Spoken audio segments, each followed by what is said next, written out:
Terima kasih pemirsa, Anda masih bersama kami. Keributan berandalan bermotor di kawasan Batu Jajar, Kabupaten Bandung Barat mengakibatkan 1 orang tewas. Para pelaku yang bersembunyi di tempat ibadah berhasil ditangkap Satreskrim Polres Cimahi. Inilah detik-detik penangkapan terhadap para pelaku geng motor yang bersembunyi di tempat ibadah di kawasan Batu Jajar, Bandung Barat. Saat tertidur pulas, para pelaku terkejut dengan kedatangan para polisi yang mengetahui tempat persembunyiannya. Penangkapan yang dilakukan terhadap 3 pelaku geng motor yaitu Dani, Lutfianto, dan Fazar ini karena telah menganiaya korban berinisial MA hingga tewas. Korban terkena luka tusuk senjata tajam saat keributan antar berandalan bermotor. Menurut Kapolres Cimahi AKBP Tri Suhartanto, keributan antar geng motor dipicu kesalahpahaman yang berakibat fatal hingga ada korban jiwa. Dedis dugaan tindak pidana bersama-sama di muka umum melakukan kekerasan terhadap orang atau barang hingga mengakibatkan korban meninggal dunia. Untuk TKP sendiri itu di daerah Haung Gambang ya, di wilayah Batu Jajar di Kabupaten Bandung Barat, di mana ada salah satu korbannya meninggal dunia, itu atas nama MA.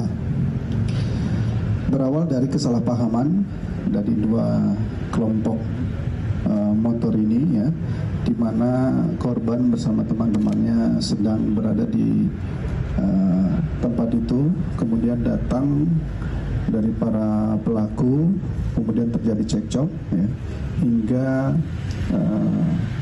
kedua kelompok ini saling melakukan penyerangan.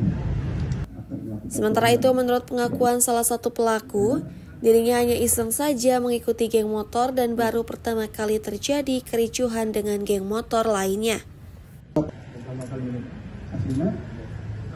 Baru pertama kali ini.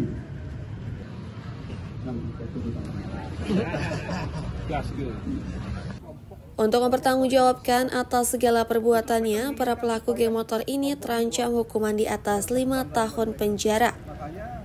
Polres Cimahi pun akan melakukan tindakan tegas dan terukur jika ada geng motor yang meresahkan masyarakat. Dari Bandung Barat, Bobi Roska melaporkan. Diduga usai melakukan suntik KB, seorang ibu rumah tangga di Cianjur Selatan mengalami kebutaan secara tiba-tiba. Hingga kini masih belum ditemukan secara pasti penyebab kebutaannya. Beginilah rekaman video amatir keluarga saat memperlihatkan kondisi Susi Febrianti, 19 tahun, seorang ibu rumah tangga warga kampung Cierih, Desa Jayagiri, Kecamatan Sindang Barang, Cianjur Selatan, Jawa Barat setelah kehilangan penglihatannya. Hal tersebut terjadi diduga setelah Susi Febrianti melakukan suntik KB di salah satu klinik yang tidak jauh dari rumahnya. Bahkan sebelum kehilangan penglihatannya, Susi Febrianti sempat mengalami kejang-kejang terlebih dahulu.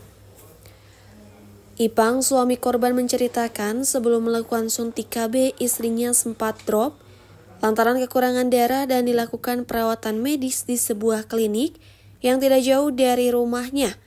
Setelah itu, Susi akhirnya diperbolehkan pulang pada Selasa malam dan diberikan obat. Selanjutnya Rabu siang, Susi kembali datang ke klinik untuk melakukan suntik KB.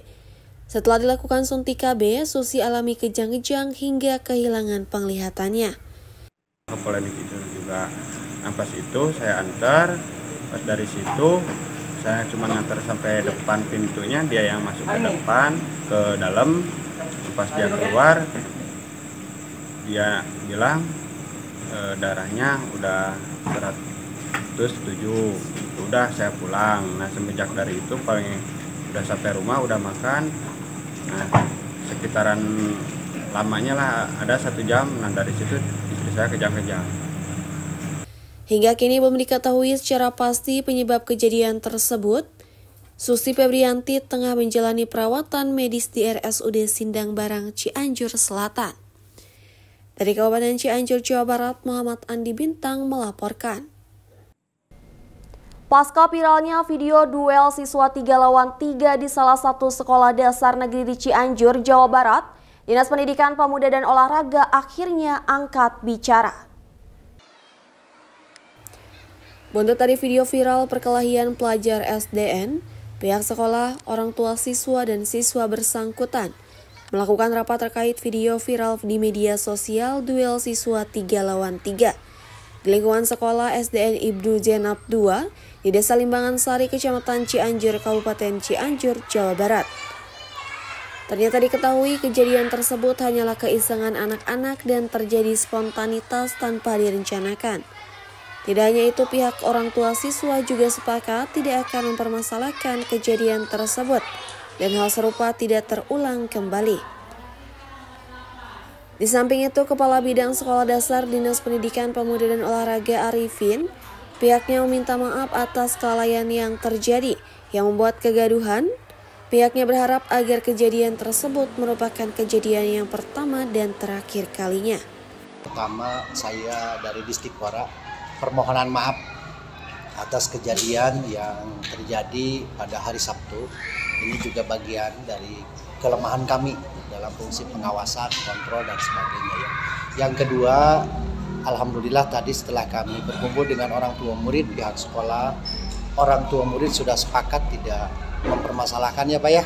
Dan kejadian ini merupakan pembelajaran, mudah-mudahan tidak terulang dan ini kejadian pertama dan menjadi kejadian terakhir. Pihak sekolah akan memperketat terhadap pengawasan aktivitas anak-anak selama berada di lingkungan sekolah. Dari Kabupaten Cianjur, Jawa Barat, Muhammad Andi Bintang melaporkan. Informasi audisi Bintang Radio RRI Bandung akan kami hadirkan sesaat lagi. Tetaplah bersama kami.